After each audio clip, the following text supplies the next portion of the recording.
It's not just okay to lie during your job interview. In some instances, it's absolutely necessary. I've been in recruitment for 15 years, and in today's video, I'm gonna give you 6 lies that you need to tell in your interview, otherwise you will not get hired. Let's go. Now, the first major lie that you need to tell during your interview is your reason for leaving your last job, okay? So if you left your last job because the culture was bad, the company was bad, your boss was a jerk, you hated your team, you cannot say that in an interview. You need to lie about that. You cannot say, I'm leaving my job because I hate my boss. My boss is terrible, he's a moron, and I never want to see him again. If you say that during the interview, I promise you, you will not get hired. You need to make this answer about what you're going towards, not what you're leaving. This is a small lie, but it is absolutely necessary to say in an interview. Another lie you just need to tell in an interview is if you are actually considering switching careers, right? Let's just say right now you're interviewing for an engineering role, but your thoughts are, in the next couple of years, you want to switch to sales, right? And you want to move into an entirely different thing. You cannot tell that to the recruiter. You cannot tell that to an HR person, and you cannot tell that to a hiring manager. What you're essentially saying is, I'm a temporary fix for the problem you have. The problem they have is they have an open role. But if you're planning on leaving engineering and going into sales or whatever it is, make that applicable to you. If you're looking to leave your career and go into a different career field in the coming years, that does not solve their problem. You cannot share that information. If you share that information with them, I promise you, they will not hire you.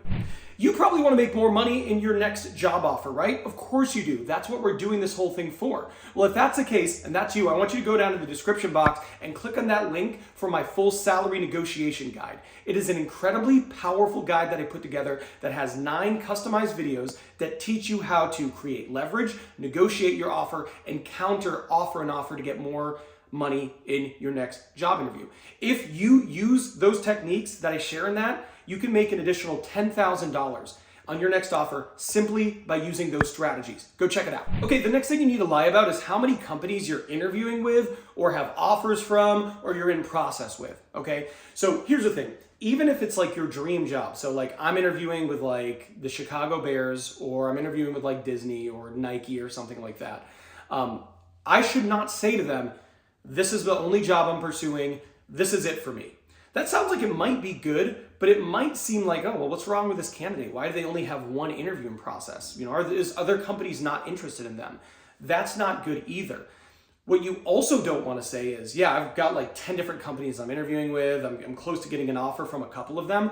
And the reason you don't want to say that is because companies will look at that and go, oh man, they've got so much going on. We're either going to get into a bidding war over this candidate or they're going to get an offer before we can finish our process. The right way to answer a question if they ask you, how does this compare to the other companies you're currently interviewing with, is by saying something along the lines of, you know, I have a few different things that I'm entertaining right now. They're in relatively early stages.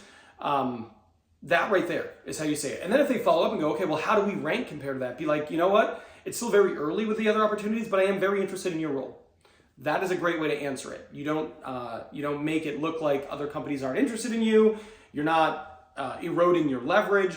That's a very balanced, fair way to answer. Hey, by the way, if you're finding value in this video, do me a favor, hit that like and subscribe button. It's free, it tells YouTube I don't suck, and it motivates me to make more videos like this, and it really helps the channel. And if you're already willing to do that, hit that notification bell. That way you never miss one of my 3 free weekly videos, all designed to help you nail your next interview and land your dream job. A lot of times in an interview, they're gonna ask you, what do you wanna be doing in 5 years, or why are you interested in this role? Questions like that. You absolutely cannot tell them, if your objective is to get this role and then move into the one above it, you don't wanna say that. Oftentimes people will take a role at a company because it's an attractive company, and it might be a little bit below a role they would ideally target, right? But they're like, okay, I need to get my foot in the door and then get to that next role.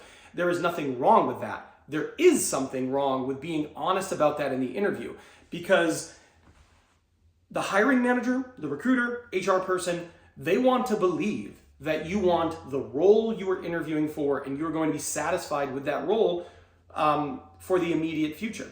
If when you're interviewing, you're already talking about getting promoted, moving into another role, maybe even moving into another department or something like that, they're going to be like, you know what, this person isn't going to be a right fit. They're not going to be satisfied with this role. They're going to want to move on. They're going to want more, money and more title immediately following hiring them. It's just not going to help your candidacy. You know, when they ask you where you want to be in 5 years, you want to make the focus when you're answering that about up-leveling your skills, abilities, becoming a subject matter expert. Like, those are the things you want to focus on. You don't want to focus on getting to the next role. They view that as actually a bit problematic in the interview. I know some of you are going to listen to that and go, that's crazy, Ben. Totally. I agree. I think it's very reasonable within a 5-year period to want to get promoted again, but you just can't say it in the interview. A thing I would lie about is if you have like a massive trip coming up. So say you have like a 2-week safari trip to Africa later in the year, or you want to go in Thailand and stay in White Lotus Hotel, whatever it is, right? Like if you have this big trip, you're going to backpack across Europe, it's surprising how many people will say that in an interview. And like, don't get me wrong, I love travel. I travel all over the place. But you shouldn't share that in an interview, right? Like if you have a planned vacation coming up in 2 months, you might want to tell the recruiter and HR person, like, hey, just so you know, I know we're deep into this process here. I do have a planned vacation for 1 week coming up in April. Just want to be honest about that. That's not going to be a big deal. But it's a different thing if you're going to be like, look, I might be gone for 3 weeks, 5-6 months from now. Sometimes they'll even think they probably just want this job to save up more money and then they can just go and do that. Seems like a crazy thing. I just wouldn't mention that in an interview. Another thing you need to lie about in an interview is your side hustle. Like, I personally think a side hustle is great. And I think a side hustle where you build your own personal brand, like what I'm doing, is also great. But you shouldn't say it in an interview. If you're saying it in an interview, the hiring manager is always going to have the small fear that, well, what if this takes off and then I lose this person?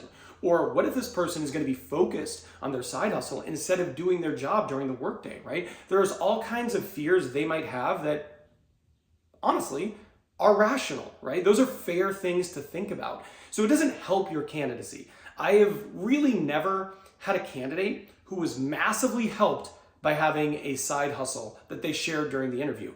Many times, though, I have seen candidates be discarded because the hiring manager doesn't want to hire someone who they feel might be gone in the future, or their attention is going to be split because they're focused on their side hustle. Doesn't help you, do not mention it. Another thing that won't help you is falling for interview tricks. And believe it or not, hiring managers, they have these different tricks they do to try to discard and rule out candidates who they feel wouldn't be a good fit for the team. I gotta tell you, they're terrible. And it's why I made this video. So you should go watch it so you don't get tricked by these terrible tricks. I'll see you over there.